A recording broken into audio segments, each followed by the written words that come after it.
My dear students, आज हम आपके सामने इस वीडियो में लेके आए हैं क्लास 12th का chapter 2 inverse trigonometric function. My dear students, chapter start करने से पहले हम आपको बता दें, हम आपको चैप्टर के बारे में स्टार्टिंग से लेके एंड तक सारा का सारा कंसेप्ट कराएंगे और एनसीईआरटी के सारे क्वेश्चंस कराएंगे विद एग्जाम्पल, जिससे कि आपके सारे के सारे डाउट्स क्लियर हो जाएं। और my dear students, video start करने से पहले हम आपसे कहना चाहेंगे कि अगर आपने हमारे चैनल को अभी तक सब्सक्राइब नहीं किया है तो आप सबसे पहले सब्सक्राइब करें और बेल आइकन पर क्लिक जरूर करें। ठीक है माय डियर स्टूडेंट्स, तो हम लोग चैप्टर की ओर चलते हैं। देखिए, सबसे पहली बात, inverse trigonometric functions. My dear students, inverse trigonometric function मतलब फंक्शन हमारा इनवर्स होना चाहिए और ट्रिग्नोमेट्रिक होना चाहिए। ऐसे फंक्शन को हम लोग इनवर्स ट्रिग्नोमेट्रिक फंक्शंस कहते हैं। तो पहली कंडीशन हम लोग चेक करेंगे कि इनवर्स ऑफ अ फंक्शन क्या होता है। ठीक है, इनवर्स ऑफ ए फंक्शन को फिर हम ट्रिग्नोमेट्रिक फंक्शंस के ऊपर अप्लाई करके चेक करेंगे कि ये हमारा इनवर्स है या नहीं है, और है तो किस प्रकार से है। देखिए, कोई एक फंक्शन, मान लीजिए कोई एक फंक्शन है हमारा, a function f from x to y is invertible. कोई एक फंक्शन हमारा इन्वर्टिबल है या होगा if and only if f is 1 1 and on 2। देखिए, कोई भी हमारा फंक्शन इन्वर्टिबल होगा अगर वो 1 1 and on 2 हो। 1 1 and on 2 मतलब बाइजेक्शन हो। माय डियर स्टूडेंट्स, फंक्शंस के लिए टाइप्स ऑफ फंक्शंस के लिए हमने वीडियो बनाई हुई है रिलेशन एंड फंक्शंस में, तो आप उसमें जाके अपने फंक्शंस के डाउट्स क्लियर कर सकते हैं। अगर आपको 1 1 एंड ऑन 2 फंक्शन समझने में दिक्कत आए तो आप वहां जाकर अपने वीडियो में डाउट अपना क्लियर कर सकते हैं। तो यहां चलते हैं। कोई भी फंक्शन इन्वर्टिबल होगा कब? जब वो बाइजेक्शन फंक्शन होगा। देखिए, अब हम लोग एग्जाम्पल से चलते हैं। मान लीजिए कोई एक फंक्शन है हमारा एफ हमारा यहां से एक फंक्शन बना, f is a function from x to y. ठीक है, वाई हमारा एक ये जो है एफ एक्स बराबर वाई है हमारा।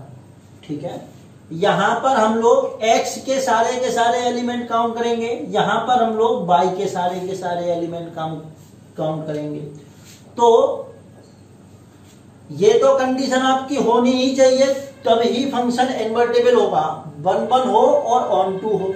अब देखिए, इन्वर्टिबल के लिए इसका जो ये डोमेन है, देखिए जो ये डोमेन है और ये कोडोमेन है, कोडोमेन, और यही आपकी रेंज भी है।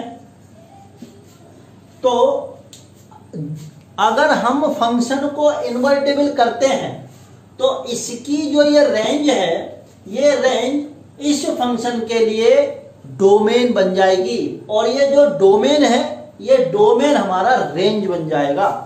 देखिए, अगर हम कोई भी फंक्शन यहां से, मान लीजिए g हमारा एक फंक्शन है।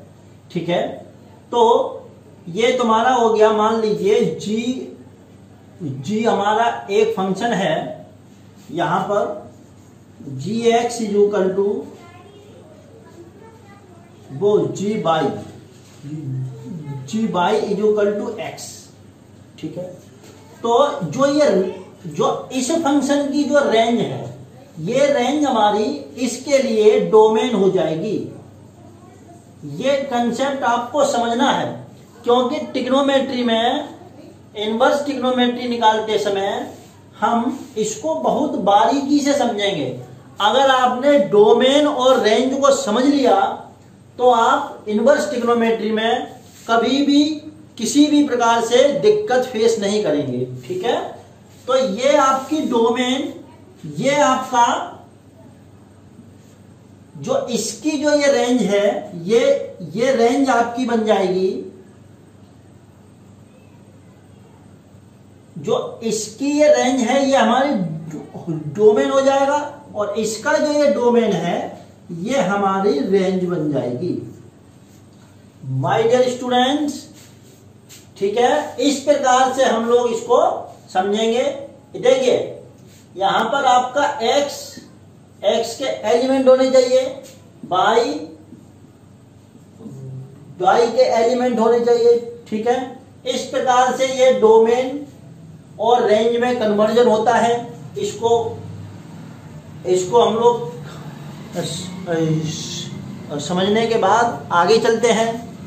माय डियर स्टूडेंट्स, तो अब हम लोग आगे चलते हैं। देखिए जब ये रेंज हमारा डोमेन बन जाएगा, डोमेन हमारा रेंज बन जाएगा, तो अगर हम f inverse of f x निकालें तो हमारा f इनवर्स ऑफ fx बराबर हो जाएगा f इनवर्स ऑफ y। देखिए fx की जगह पे ये वैल्यू हम लोग पुट कर देंगे। ठीक है, f इनवर्स ऑफ y, तो ये जो वैल्यू निकल के आएगी ये x होगी। x हमारा क्या चीज है, इसके एलिमेंट, x के डोमेन के एलिमेंट। ठीक है, f इनवर्स ऑफ f निकालने पर x आएगा। ठीक है, इसका इनवर्स निकालने पर ये चीज आई। अगर हम g बाई का इनवर्स निकालें, देखिए f of f inverse y is equal to f of f inverse x। Y की जगह पे x रख देंगे, ये fx। ठीक है, और f इनवर्स बाई हमारा कितना है, अगर हम इसका f इनवर्स बाई निकालेंगे तो ये fx आ जाएगा। ठीक है, देखिए ये हमारा fx बराबर बाई है, जो ये कंडीशन आ रही है हमारी। ठीक है, तो इस प्रकार से for all values of by belongs two by, ये चीज हमारे सेट हो गए, ये एलिमेंट्स हो गए। इस प्रकार से हम लोग इनवर्स को समझेंगे। अब हम लोग आगे चलते हैं कि इनवर्स ऑफ फंक्शन को हम लोग इनवर्स ट्रिग्नोमेट्री पर किस प्रकार से लगाते हैं, ट्रिग्नोमेट्रिक फंक्शंस पर इनवर्स किस प्रकार से निकालते हैं, आगे चलते हैं। माय डियर स्टूडेंट्स, आप सभी लोग हमारे ऑप्टिमम सक्सेस एकेडमी नामक चैनल से जुड़ने के लिए आपको सभी को बहुत बहुत धन्यवाद। आप हमारी प्रत्येक वीडियो को शेयर करें और लाइक करें, हमारे चैनल को आप लोग सब्सक्राइब करें और बेल आइकन पर बटन जरूर दबाएं, जिससे कि हम रेगुलर वीडियो अपडेट्स जो कराई जाती हैं उनकी जानकारी आपको, उनका नोटिफिकेशन आपको समय पर मिलता रहे। माय डियर स्टूडेंट्स, अब हम लोग आगे चलते हैं। देखिए हमने इनवर्स ऑफ ए फंक्शन की कंडीशन आपको समझाई, किस प्रकार से इनवर्स ऑफ ए फंक्शन होता है हमारा। अब हम आपको बताएंगे कि इनवर्स ऑफ ए फंक्शन को ट्रिग्नोमेट्रिक फंक्शंस में किस प्रकार से प्रयोग करते हैं। देखिए सबसे पहले हम आपको समझाते हैं। मान लीजिए एक फंक्शन ले लीजिए साइन एक्स।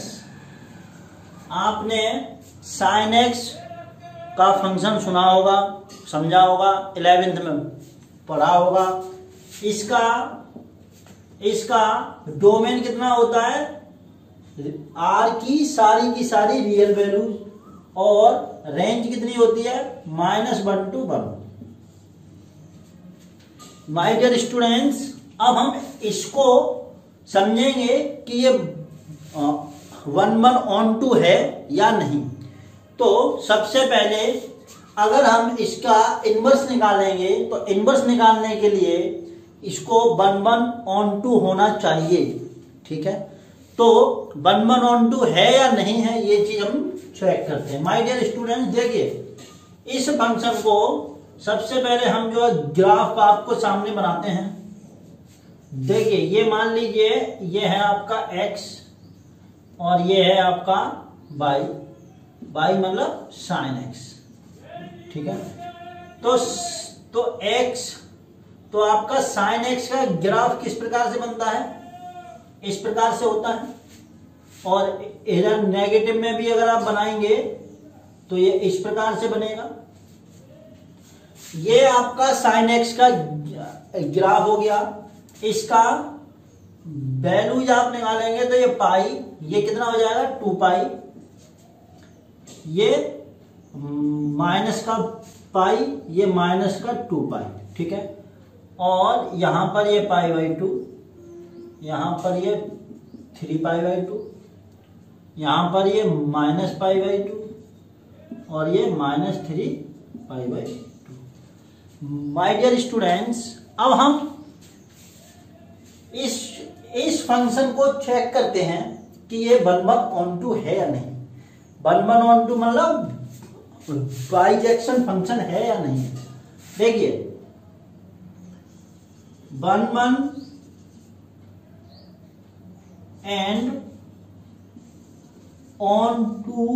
की कंडीशन चेक करते हैं। माय डियर स्टूडेंट्स, तो कंडीशन किस प्रकार से चेक करेंगे, एक चीज हम आपको बताते हैं। देखिए x की आप इसमें कोई भी वैल्यू लगाइए, ठीक है। तो ये जो इसकी रेंज आएगी, रेंज हमारी -1 से ये -1 to 1 ही होगी। x की कोई भी वैल्यू लगाइए, इसकी रेंज -1 से 1 तक होगी, ठीक है। इतना तो आपको समझ में आ गया। अब 1/2 होने के लिए इसकी कंडीशन क्या है। 1/2, तो पहले 1/1 चेक करेंगे। 1/1 के लिए क्या है कि r की यहां पर जो ये x की वैल्यू कोई भी रियल नंबर रखने पर आपको एक यूनिक वैल्यू मिलनी चाहिए, यूनिक वैल्यू। लेकिन यहां क्या है, देखिए अगर आपने मान लीजिए ये वैल्यू लगाई, जैसे मान लीजिए इसको लगाया आपने, ये π/2 है, तो π/2 से अगर आपने ये -3 π/2 लगाया तब भी आपकी वैल्यू सेम मिल रही है। यहां से ये भी वैल्यू आपकी सेम मिल रही है। इसके बीच में भी देखिए जैसे ये वैल्यू आपकी सेम है यहां पर, ठीक है, ये वैल्यू आपकी सेम है, ठीक है, ये वैल्यू आपकी सेम है। तो x की कई वैल्यू पर हमारी रेंज, जो इसकी रेंज है, रेंज सेम मिल रही है, सेम रेंज मिल रही है। इसका मतलब क्या हो गया कि ये 1/2 नहीं है। 1/2 नहीं है तो फिर ऑन टू के लिए कंडीशन चेक करने की जरूरत ही नहीं है, क्योंकि हमको तो दोनों कंडीशन करनी है चेक, ठीक है। तो इस प्रकार से ये फंक्शन 1/2 नहीं है, ये फंक्शन हमारा 1/2 नहीं है। माय डियर स्टूडेंट्स, उम्मीद करते हैं आपको यहां तक चीजें क्लियर हुई होंगी। अब हम आगे का स्टेप पढ़ाते हैं। जब ये 1/2 है ही नहीं तो इनवर्स ऑफ ए फंक्शन कैसे निकालेंगे, इसका सबसे बड़ा issue. My dear student, my dear students, अब हम आपको बताते हैं कि इसका इनवर्स ऑफ ए फंक्शन किस प्रकार से निकालते हैं। देखिए अगर हम इस पूरे फंक्शन को, ये जो पूरा फंक्शन है sin x का, अगर हम किसी एक फिक्स डोमेन में इसको रिस्ट्रिक्ट कर दें, ठीक है, मान लीजिए यहां से ये π/2 माइनस का π/2 से प्लस π/2 अगर हम इसको रिस्ट्रिक्ट कर दें इस प्रकार से, तो ये वैल्यू हमारी जो मिलेगी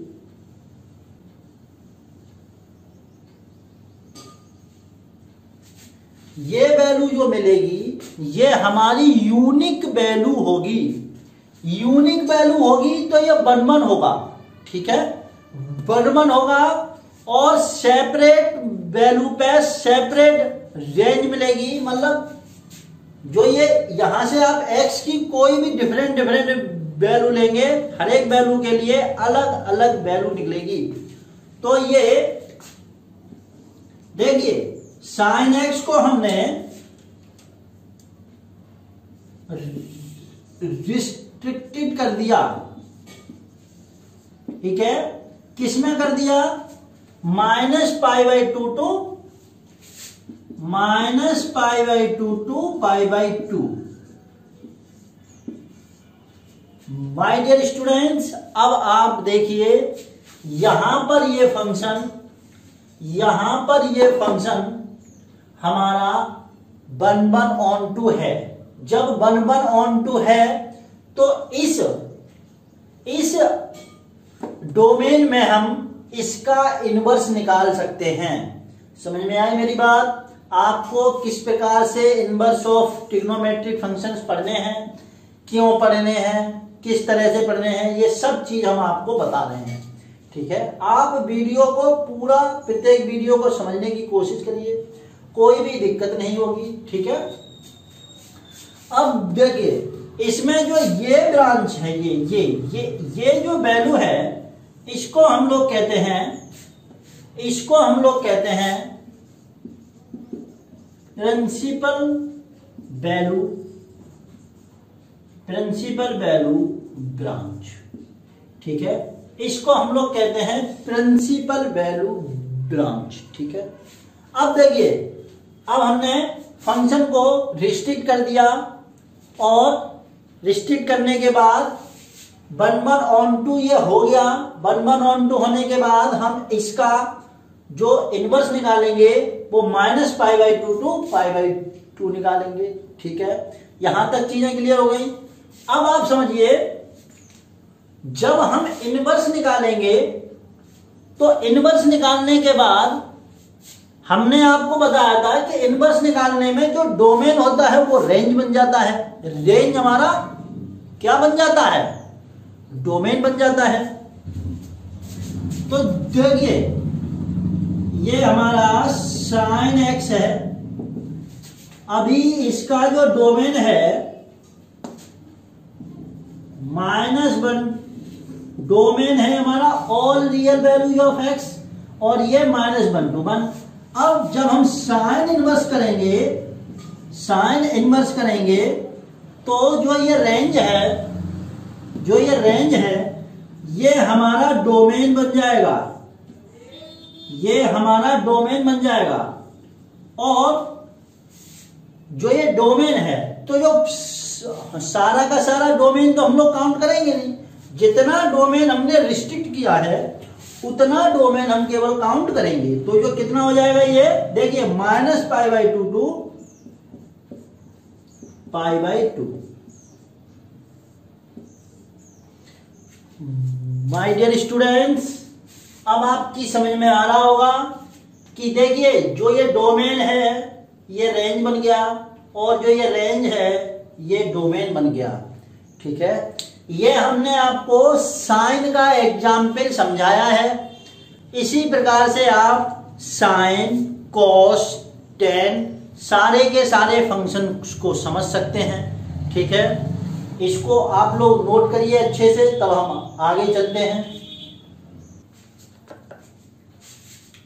माय डियर स्टूडेंट्स, अब हम लोग चलते हैं। देखिए हमने आपको साइन इनवर्स का केस करके समझाया था कि साइन इनवर्स का डोमेन रेंज कैसे बन जाती है, रेंज जो है डोमेन कैसे बन जाता है, इनवर्स ट्रिग्नोमेट्रिक फंक्शन किस प्रकार से निकालते हैं। अब यहां पर हमने आपके लिए लिखे हैं सारे के सारे इनवर्स ट्रिग्नोमेट्रिक फंक्शंस, एक एक करके हम आपको सारे के सारे समझाएंगे, सभी के सभी, जिससे कि आपके एग्जाम के लिए कंसेप्ट क्लियर हो जाए।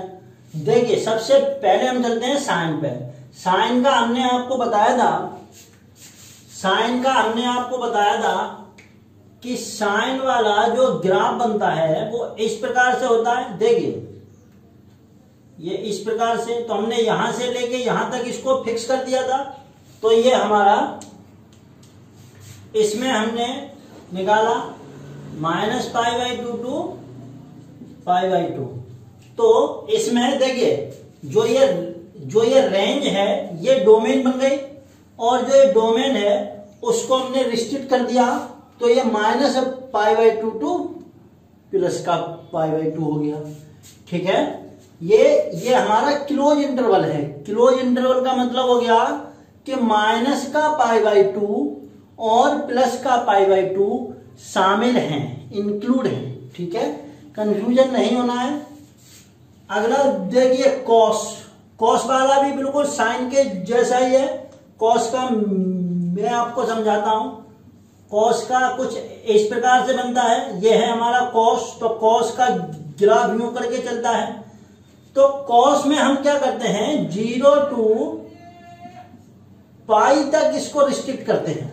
ठीक है, तो डोमेन देखिए जो ये रेंज है ये हमारी डोमेन बन जाएगा। ये हमारी रेंज है, ये हमारी डोमेन बन गया -1 टू 1।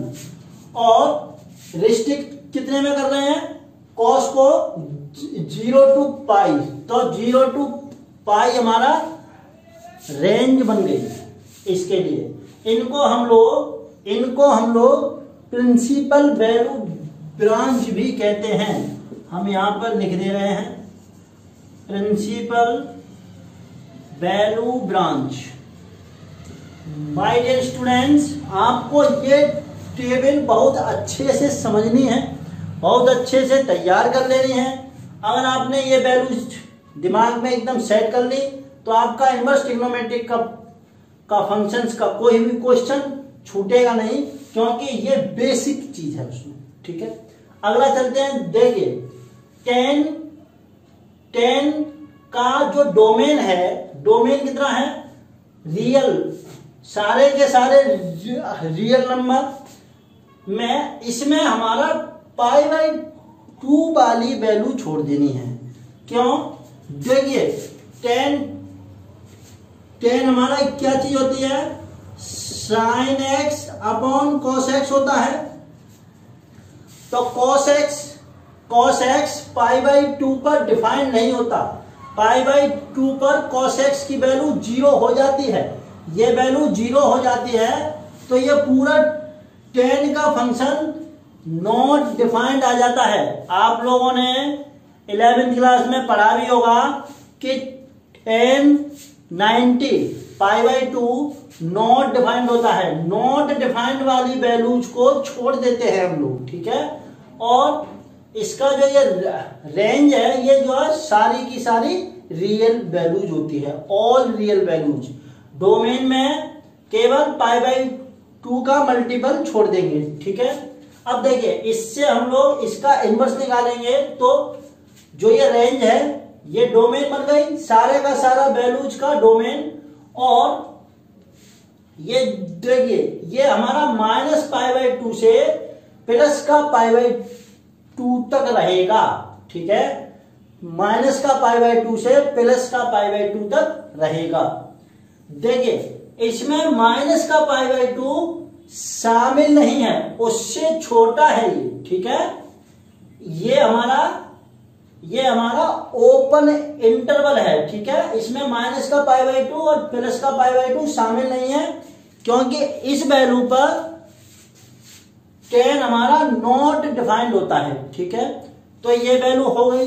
अब समझिए अगला, अब हम लोग अगला करते हैं। देखिए कॉट में हमारा क्या है, कॉट में है हमारा, देखिए कॉट हमारा होता है कॉस अपॉन साइन।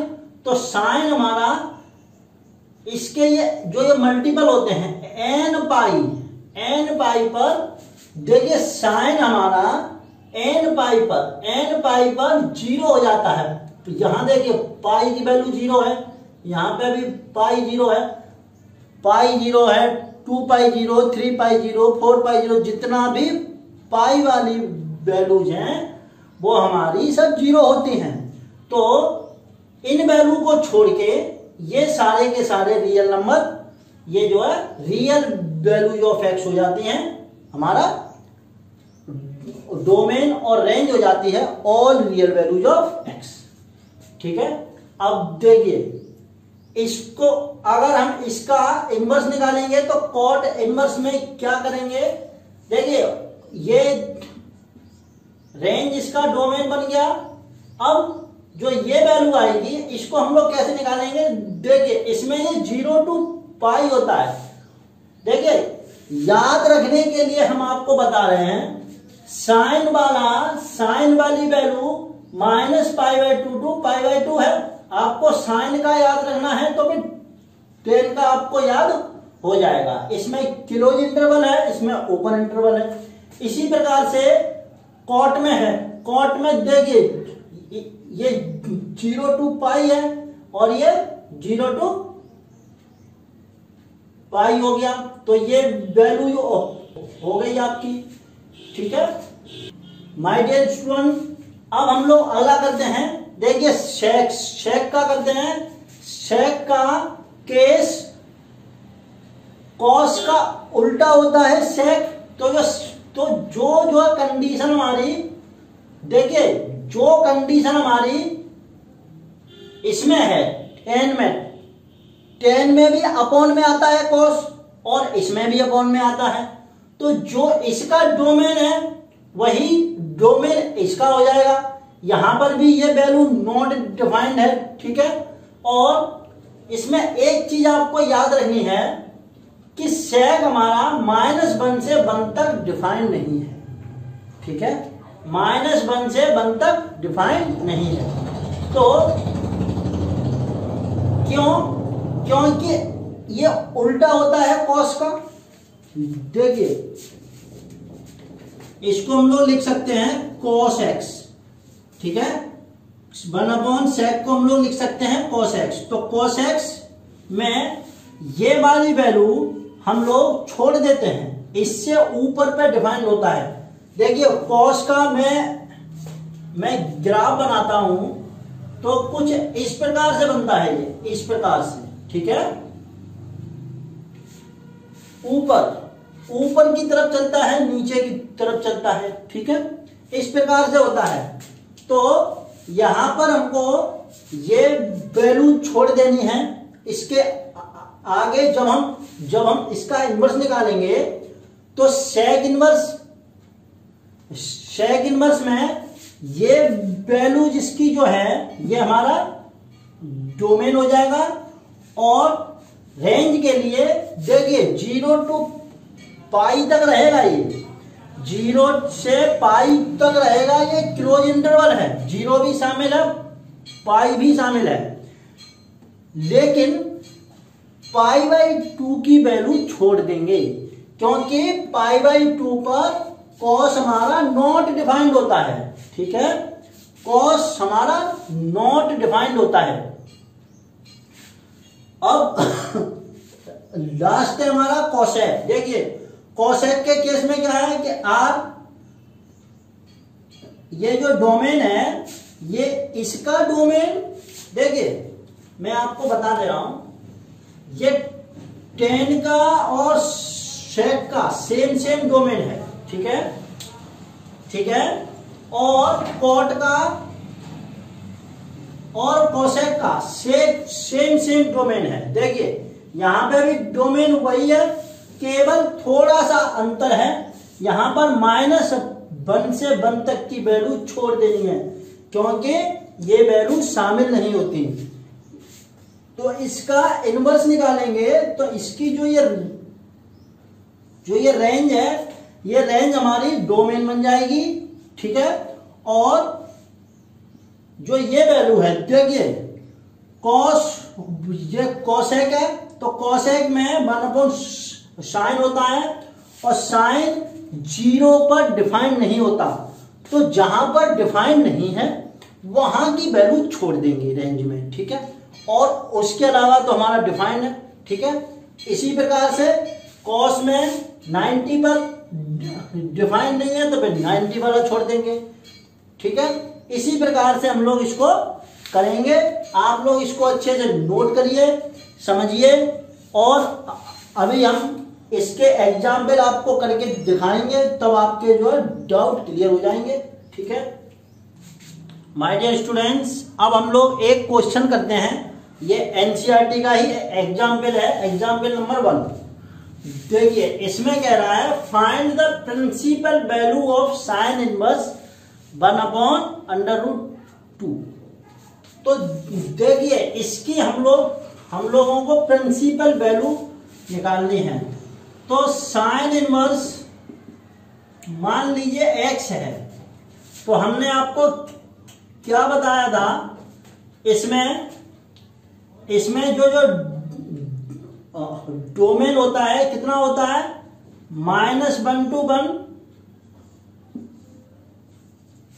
और रेंज कितनी होती है, -π/2 to π/2।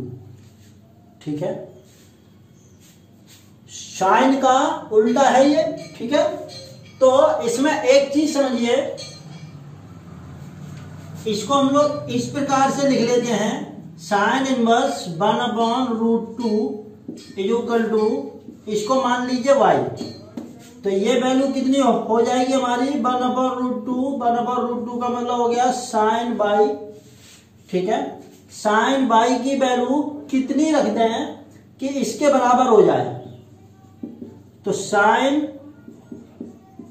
π/4, साइन 45 का मान होता है, तो ये वैल्यू हमारी कितनी हो जाएगी, इसकी प्रिंसिपल वैल्यू ब्रांच कितनी हो जाएगी हमारी, फाइंड द प्रिंसिपल वैल्यू, इसकी प्रिंसिपल वैल्यू निकालनी है। तो ये हमारी हो जाएगी साइन इनवर्स 1/√2 बराबर हो जाएगा π/4। ठीक है, इसका आंसर कितना हो जाएगा, ये π/4, क्योंकि ये वैल्यू हमारी सेटिस्फाई कर रही है इसको। इसी तरीके से हमको करना है, बहुत सिंपल है, कोई दिक्कत नहीं है। इसको आप लोग नोट कर लीजिए, ये मैंने आपको समझने के लिए हिंट के तौर पे समझाया है, इस प्रकार से आप करिए। ठीक है, अगला क्वेश्चन करते हैं। माय डियर स्टूडेंट्स, अब हम लोग एग्जाम्पल नंबर 2 करते हैं। देखिए इसमें कह रहा है find the principal value of the cot inverse -1/√3। देखिए इसमें आपको कह रहा है कि कॉट इनवर्स, कॉट का मतलब क्या हो गया, कॉट इनवर्स में जो रेंज होती है, जो ये डोमेन होता है, all real values of x होती है, और रेंज कितनी होती है, 0 to π। ठीक है, बहुत सिंपल है, इसी प्रकार से हमको समझना है। ठीक है, ये देखिए, ये इसको हम लोग ओपन इंटरवल कर ले रहे हैं। ठीक है, ओपन होता है, तो देखिए इसको करने की तरकीब, सबसे पहले आप मान लीजिए let cot inverse 1/√3 equal to y, कुछ भी मान लीजिए, इसको हम लोग लिख लेंगे 1/√3 equal to cos y. Oh cot है ना ये, कॉट, तो कॉट करिए, कॉट बाई। अब देखिए कॉट बाई की में ये वैल्यू कहां पे मिलती है, कॉट में ये वैल्यू कहां मिलती है बताइए। देखिए ये कॉट बाई में ये वैल्यू हमारी मिलती है कॉट 2π/3, कॉट 2π/3 पे ये वैल्यू मिलती है। ठीक है, तो यहां से अगर हम लोग प्रिंसिपल वैल्यू निकालेंगे तो प्रिंसिपल वैल्यू कितनी आ जाएगी ये, तो यहां पर आप लिख दीजिए principal value of cot inverse minus का 1/√3 इज इक्वल टू कितना हो जाएगा तुम्हारा 2/3। देखिए आप लोगों को मैं एक जानकारी के लिए चीज बता रहा हूं कि जब भी आप प्रिंसिपल वैल्यू ब्रांच निकालेंगे तो आपकी हमेशा प्रिंसिपल वैल्यू ब्रांच के अंदर ही आएगी, ठीक है, इससे बाहर नहीं जानी चाहिए। अगर आपकी बाहर जा रही है तो आप दिमाग में बैठा लीजिए कि आप कहीं ना कहीं गलती कर रहे हैं, तो उसको आप अपने हिसाब से करेक्ट कर लीजिए। हमेशा वैल्यू इसके बीच में ही रहेगी। माय डियर स्टूडेंट्स, इसी के साथ हम आपसे उम्मीद करते हैं कि आपको ये सब चीजें समझ में आई होंगी। आप लोग हमारे चैनल को सब्सक्राइब करिए और वीडियो को लाइक जरूर करें, और इसके अगली वीडियो एक्सरसाइज 2.1 की वीडियो अगली वीडियो रहेगी, जिसमें कि आपको सारी की सारी क्वेश्चंस कराने की कोशिश करेंगे, ठीक है। तब तक के लिए जय श्री राम।